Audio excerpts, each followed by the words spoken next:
ഒരു ചെറിയൊരു ടിപ്സാണ് ഞാൻ കാണിക്കുന്നത്. നമുക്ക് തണുത്ത വെള്ളമൊക്കെ കുടിച്ചാൽ തൊണ്ടവേദന, തുമ്മൽ, ജലദോഷമൊക്കെ വരില്ലേ, പെട്ടെന്നുള്ള ജലദോഷമൊക്കെ, അതിന് ഉള്ളൊരു ചായയാണിത്, കാപ്പി.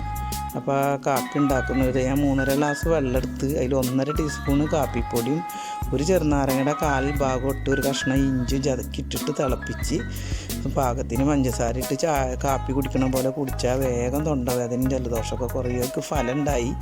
അതുകൊണ്ട് ഞാൻ നിങ്ങളുമായി പങ്കുവെച്ചതാണ്. നിങ്ങളെല്ലാവരും ഒന്ന് ട്രൈ ചെയ്ത് നോക്കി. ഓക്കെ.